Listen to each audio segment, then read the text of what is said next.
Hello, welcome to the Tales from the Dark Corridor. Make sure to like and subscribe. Be sure to put into the comments where you're listening from. Now sit back, relax, and enjoy the stories. I chose the Cabinet Mountains because people forget about them.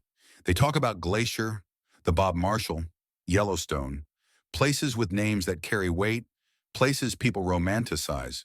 The cabinets sit there quietly in the northwest corner of Montana, all jagged ridgelines and black timber, absorbing storms and secrets without advertising either. Locals don't brag about them. They don't post photos.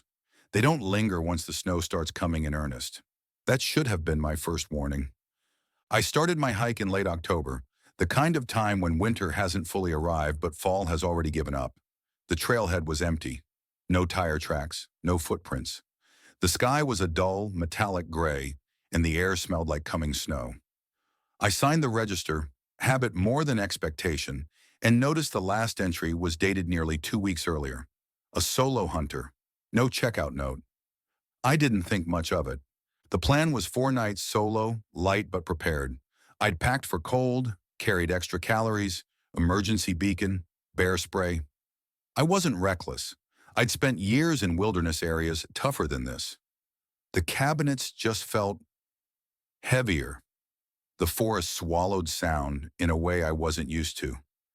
Even my own footsteps seemed muted after a few hours, like the ground didn't want to echo them. The first day went smoothly enough. Steep climbs, narrow valleys, dense stands of fir and larch. Snow began to fall late afternoon, soft, lazy flakes that barely accumulated.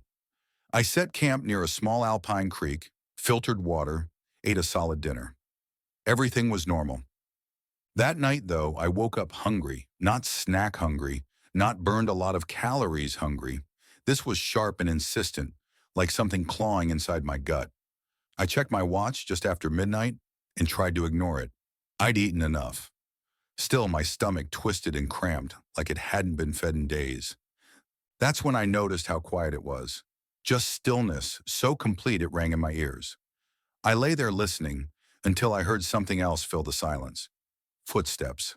They were slow and deliberate, crunching lightly in the snow. Too evenly spaced to be small game. Too quiet to be something careless.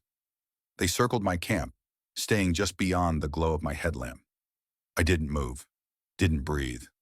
My hand hovered near my bear spray while my brain scrambled for explanations. Elk, moose, maybe a curious wolf. Then whatever it was stopped, right outside the light. I heard it inhale. It sounded wrong. Wet. Like air being pulled through something that shouldn't still be breathing. The inhale lasted too long, followed by a soft clicking noise, almost like joints shifting. I didn't sleep after that. Morning came gray and heavy. Snow had accumulated a few inches overnight, enough to show tracks. I stepped out of my shelter carefully and scanned the area. There were no tracks leading in, no tracks leading out, just a series of deep impressions in the snow, narrow and elongated, as if something had stood there for a long time, weight pressed straight down watching. The snow inside them was darker, slightly melted, like heat had radiated from whatever made them. I packed fast. The hunger returned within an hour of hiking, worse than before. I stopped, forced down a granola bar, drank water. It helped for maybe 10 minutes before the hollow ache came roaring back. My thoughts started drifting to food that wasn't in my pack. Meat, fat, warmth. The ideas felt intrusive, unwanted, but they lingered. Not visually at first. The trees were still trees. The trail was still roughly where it should be. But the spacing tightened. The light dimmed. The air felt thick, heavy in my lungs. My GPS lost signal completely, spinning uselessly as I moved. When I checked my map, landmarks didn't line up the way they should have. Then I heard my name. It came from uphill, carried easily through the trees. My own voice calling out like I'd lost someone and needed help. Every instinct screamed at me to answer. I opened my mouth before I realized what I was doing and clamped it shut hard enough to bite my tongue. I knew better. Everyone does, even if they pretend not to. You don't answer voices in the woods. You don't follow something you can't see, especially when you're alone. The voice laughed. It wasn't loud, just a broken sound, like someone testing out the idea of laughter without understanding it. I turned and started moving downhill, fast. The trail disintegrated into deadfall and snow-covered rock. My breathing grew ragged, lungs burning in the cold air. I kept expecting to hear something crashing behind me. I didn't. That terrified me more than pursuit would have. That night I camped without a fire, wedged between boulders where the wind cut less sharply. I rationed my food even though the hunger screamed at me. Every bite tasted wrong, flat, metallic, like chewing on paper soaked in blood. Sleep came in fragments, torn apart by dreams of endless walking through snow, my boots gone, feet numb, pain fading into something dangerously close to comfort. I woke to the smell of rot. It seeped into my shelter, thick and nauseating.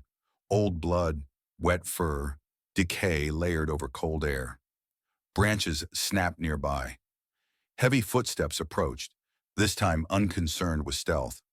I could hear its joints moving, bones grinding softly under stretched skin. It spoke again. This time, it used my father's voice. He'd died years ago. The thing mimicked the sound well enough to make my chest ache, but it didn't understand cadence, emotion. The words came too evenly, too eager.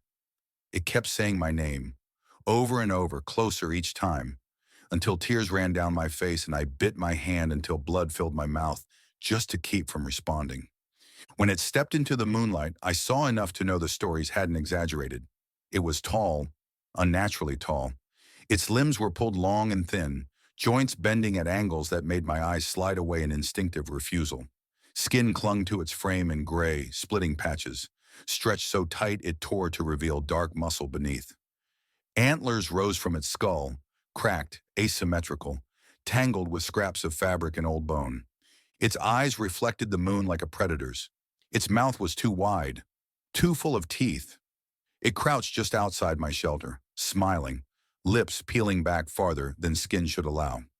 "You're almost ready," it whispered. I don't remember deciding to run. I remember movement, terror, the sudden, overwhelming clarity that staying meant death. Not quick, not merciful, but something slow and consuming. I tore through the forest, crashing through brush, slipping on snow-slick rock. My mind fractured between survival and a horrifying temptation to stop, to let the cold take me, to let the hunger end. That thought scared me more than the thing behind me. The terrain dropped sharply. I slipped on ice and slammed into a frozen creek bed, pain exploding up my leg as something tore. I screamed. Behind me, the creature screamed back, not in anger, but frustration, like a hunter denied its kill. The scream carried. Others answered, distant, hollow, too many. I crawled, then dragged myself, then staggered upright and kept moving until dawn bled into the sky. I don't remember reaching the trailhead. I don't remember finding my truck.